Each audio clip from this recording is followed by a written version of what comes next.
So I'm going to show you how to make this coin purse.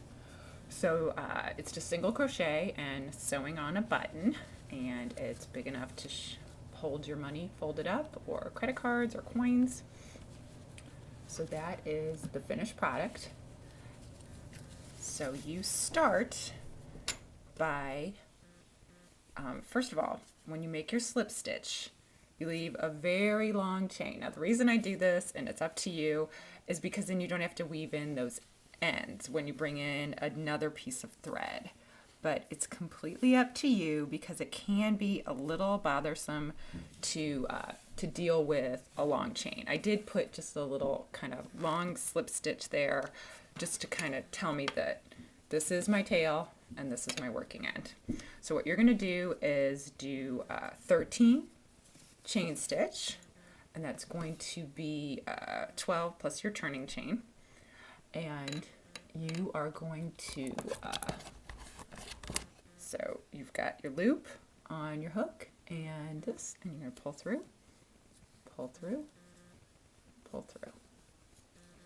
Now when you get to the end, when you do your first row, now this is something that's not super important for a project like this, but it's good if you're beginning to learn to do this. It's a technique that Lily Chin, sort of like this crochet master I saw on a TV show, and I love, love, love this technique, because you can't tell what is your first row.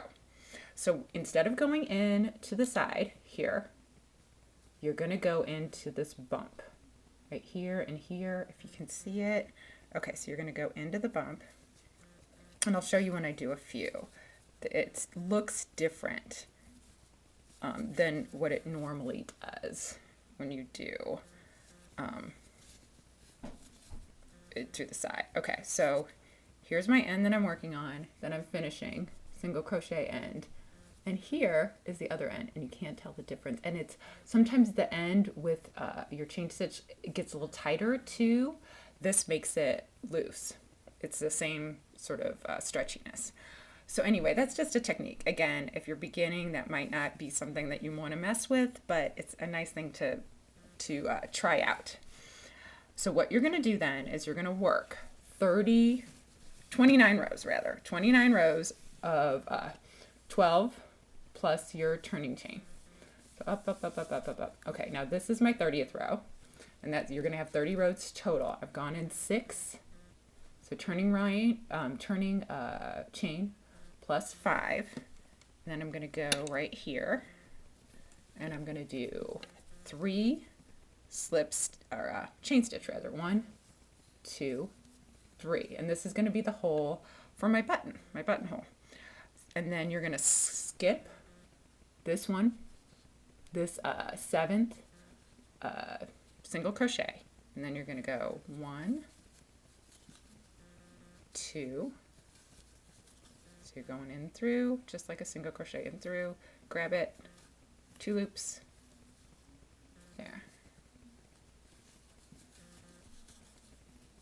and then all the way to the end, and this is your finished all the stuff that you need to crochet. Now you just need to stitch it together. So here you are. And this side that you end on, this is going to be your finished side, okay? And then you want to sew on your button before it's a little easier before it's done up. So you're going to want to go up 6 rows. 1, 2, 3, 4, 5, 6. In the middle, pick a button, boom, needle and thread. And then that's going to be what this buttonhole thing attaches to. So you might want to, if you've got a huge button, slip stitch a few more. Not slip stitch, chain stitch a few more. Okay, so now you want to put it all together. So here is my tail here that I left, a big long tail. You're going to want to go up 12, 1, 2, all the way up here. I already did it, so you can kind of see the mark here. Up 12, fold it over. So you've got 12 for your front side, 12 for your back side, and then you're folding it over, and that's your flap there.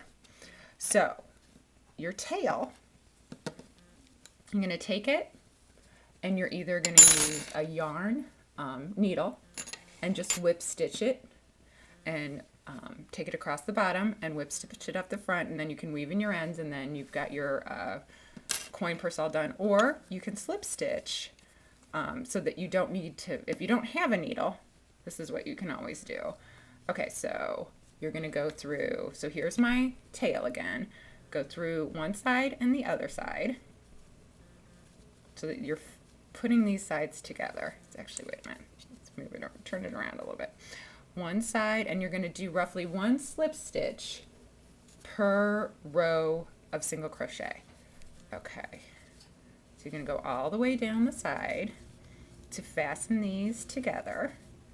And if it's messy, you're just going to be turning this inside out, so don't worry about that, as long as it's secure and it's not going to have any holes for your coins to fall through or whatever. Okay, so I've gone all the way down the side. When you get to that end, just do 1 chain stitch, and that'll be how you can turn that corner without being too tight. Now again, you could fasten it off and start up on the other side, or if you've got this length of yarn, you can just kind of go across the bottom, so right here, just kind of grab onto something and get it across. As long as, if it's the same yarn that you're using for your coin purse, it's not going to show, but again, if this is it's kind of a pain, but this is what I'll do to avoid weaving in ends. Okay, so you're going all the way across the bottom, then you're going to go across this side, and you are going to have this. So you've got your button in there on your right side, so this is your wrong side. You're just going to turn it inside out and fasten it up, and you have got your coin purse. Super simple, easy, cute project. You know, obviously you can use a little flashier yarn than this, but it's a nice project for cheap yarn because it'll hold up real well. If it's that's always a good thing to practice on too when you're beginning. So hey, if you like my ring, I've got a link to my Etsy shop on my channel, so check it out. Okay, thanks so much. Bye.